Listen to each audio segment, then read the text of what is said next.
Hola chicos, buenos días. Hoy tenemos clase de Administración 2 y estábamos en el tema como tal de la organización dentro de la empresa y hoy vamos a checar la que sería la segunda parte, que son los principios generales de lo que es la organización.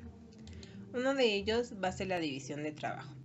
La división de trabajo es necesaria para maximizar la producción de los trabajadores y las máquinas y nos permite dividir grandes tareas en lotes más pequeños de trabajo, distribuyéndose en varias personas. Y este principio requiere que si una persona se considera responsable de más de un deber, y eso es lo que sucede con frecuencia en lo que son las compañías pequeñas, los deberes deben de ser similares y esto trae por consecuencia lo que conocemos como especialización. Ahora, vamos a tener también un concepto o un principio que es el principio de departamentalización y se refiere a la estructura formal de lo que es nuestra organización. Va a estar compuesta de varios departamentos y puestos administrativos y sus relaciones entre sí. Una organización tiende a crecer y en el principio se considera a lo mejor un pequeño grupo de trabajo, es decir, el dueño, dos empleados, una secretaria y a lo mejor un mensajero. Pero a medida en que la empresa va creciendo, se vuelve necesario adaptar lo que son nuevas funciones y por ende más trabajadores. Y cuando así se crean lo que serían otros departamentos o áreas de trabajo. Ahora vamos a tener diferentes tipos de departamentalización y esto se va a aplicar según su criterio. La departamentalización se puede clasificar de la siguiente manera. Vamos a tener departamentalización por tiempo, que es aquella que se realiza de acuerdo con el turno de trabajo o la jornada laboral. Por cliente se organiza según el tipo de servicio que se presta a un determinado cliente de acuerdo con sus necesidades.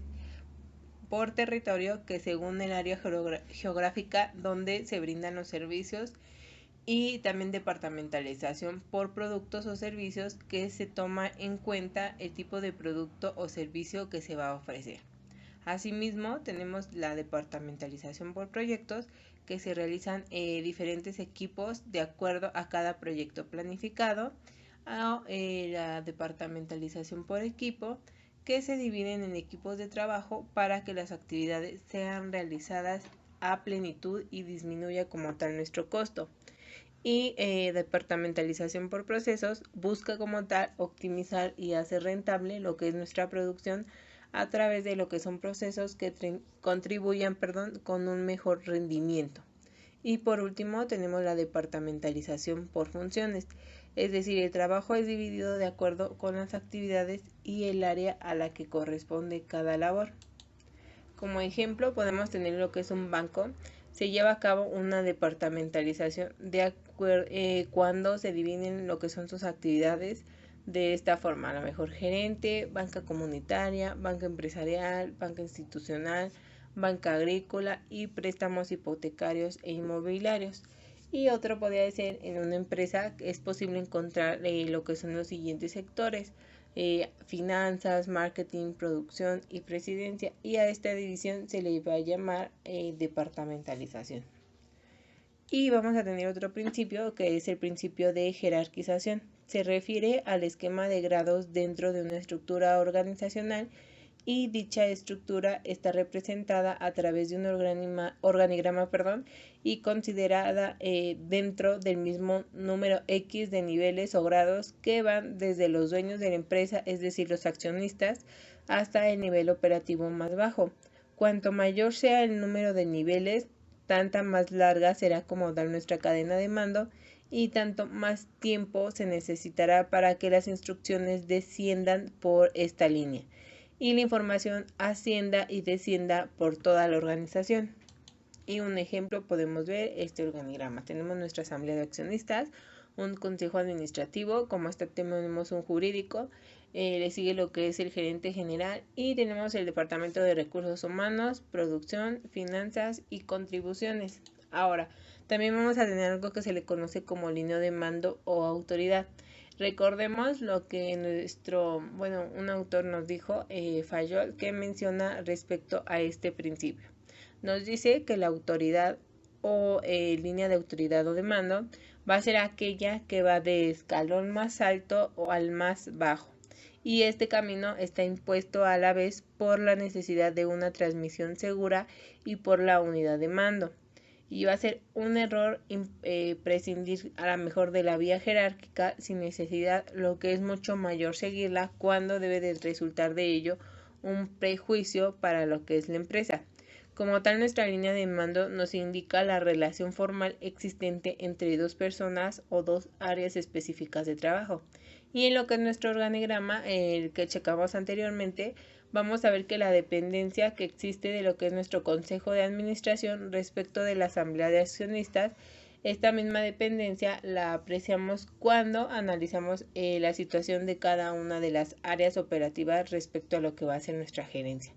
Cada área o departamento es dependiente y tendrá que sujetarse a lo que son nuestros objetivos y propósitos de lo que es nuestra área inmediata superior. Asimismo, nuestra línea de mando o autoridad se va a manifestar por medio de una línea continua o discontinua que une a dos o más cuadros dentro de lo que es nuestro organigrama. Si la línea como tal la encontramos discontinua, va a significar que existe una organización o autoridad staff y este tipo de autoridad es utilizado para apoyar lo que es nuestra autoridad de línea. Y a diferencia de lo que son las líneas continuas, significan que la organización es lineal o hay una autoridad lineal, es decir, las órdenes corren desde lo que es la cumbre hasta lo que es el nivel inferior de la estructura organizacional. Y cada miembro de la organización sabe de quién recibe órdenes y a quién se va a reportar. Y para esto vamos a tener lo que es la autoridad funcional. La autoridad funcional se considera como el derecho que se delega a una persona o a un departamento para controlar lo que son los procesos, prácticas políticas u otros asuntos específicos relacionados con las actividades que llevan a cabo las personas en otros departamentos. Y vamos a tener lo que es la unidad de mando, que se refiere o este principio nos establece cuanta mayor sea la frecuencia con que una persona depende de un solo superior, será más probable que esa persona tenga un sentido para los trabajadores, un sentido de lealtad y obligación, y menos probable que exista confusión con la relación de órdenes. A este principio se le conoce como autoridad única. Y vamos a tener también entonces lo que son cuáles van a ser como tales nuestros fundamentos de la unidad de mando. Van a estar bajo los que se apoya la unidad de mando y se van a encontrar tres. El primero es la mejora de la productividad. Va a evitar tareas duplicadas y se optimiza el tiempo dedicado a las reuniones con superiores y permite como tal al empleado enfocarse en una única tarea. Vamos a tener también lo que es la reducción de conflictos laborales, que además la unidad de mando también evita conflictos entre lo que son nuestros superiores y entre lo que son empleados. Por tanto, como nuestras relaciones personales derivadas de la profesión son más fructíferas.